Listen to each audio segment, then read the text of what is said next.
In a stunning and unexpected turn of events, the mystery surrounding the untimely death of former Minister Mthethwa has taken a darker, more complex twist.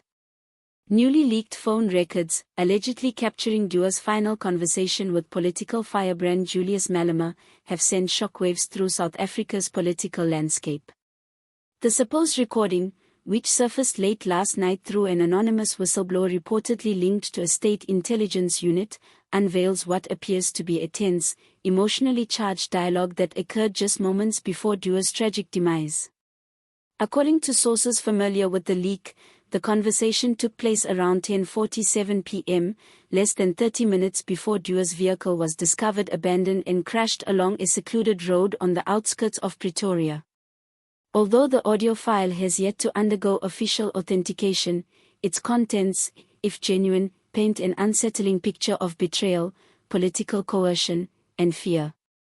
Insiders who claim to have heard the recording described Dua's voice as strained, hesitant, and trembling, as if burdened by a secret too heavy to carry.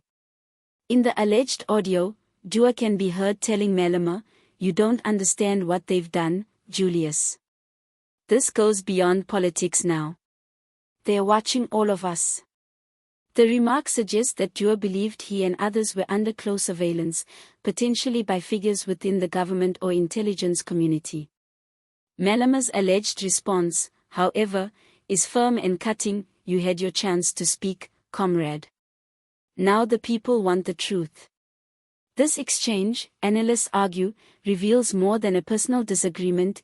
It underscores deep ideological divisions and potential blackmail operations linked to ongoing corruption investigations within the African National Congress, ANC. Dua, who had long been under scrutiny for his rumored involvement in undisclosed financial dealings, was reportedly preparing to release sensitive documentation that could have implicated multiple high-ranking government officials. Investigators believe he might have been in possession of confidential evidence connected to offshore accounts, state contracts, and political kickback schemes. In that light, the leaked conversation suggests a man on the edge, desperate, frightened, and aware that what he knew could cost him his life. One of the most disturbing excerpts from the alleged recording captures Dua's rising panic as he pleads, "If something happens to me, promise me you'll tell the nation why."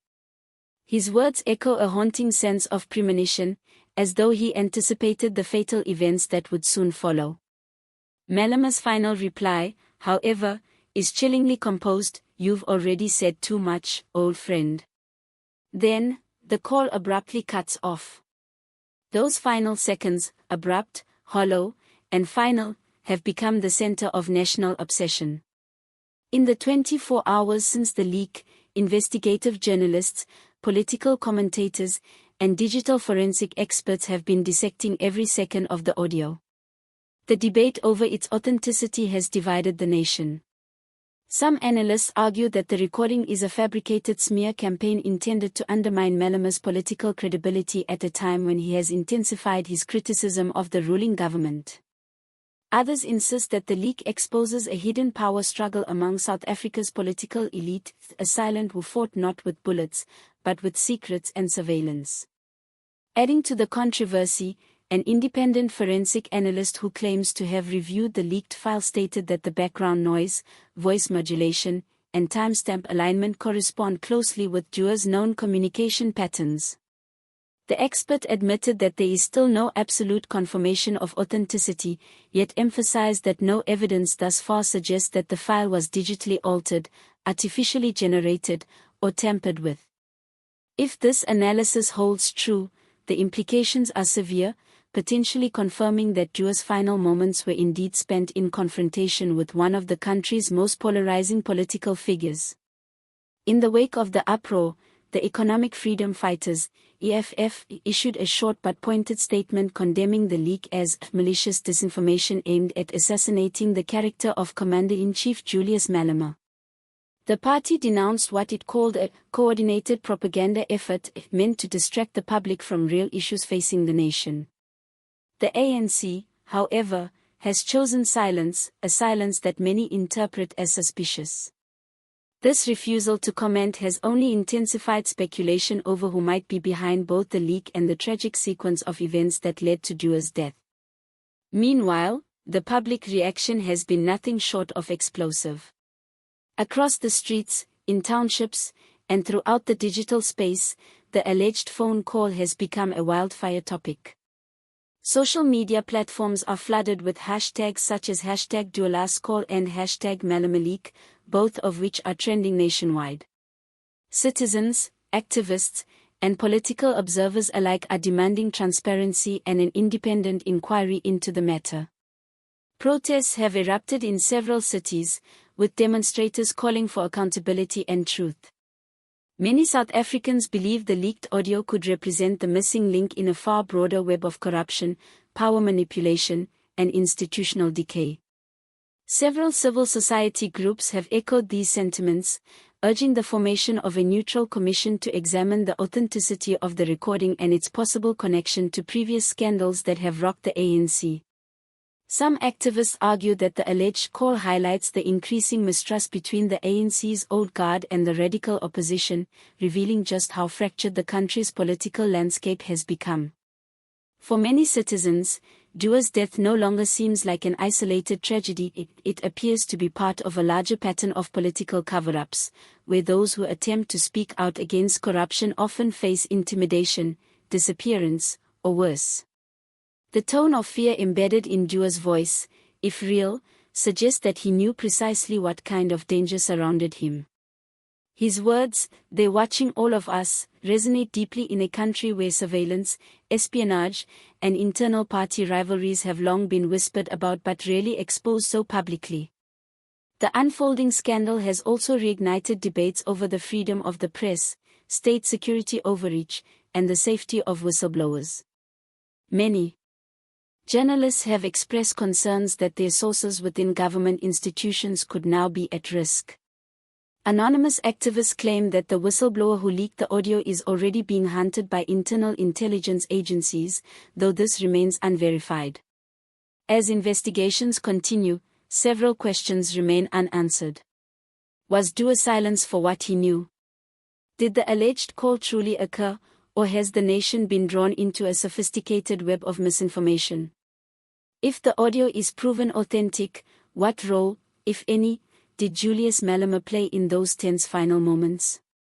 The uncertainty has left South Africa teetering between outrage and disbelief, with each revelation deepening the mystery rather than resolving it.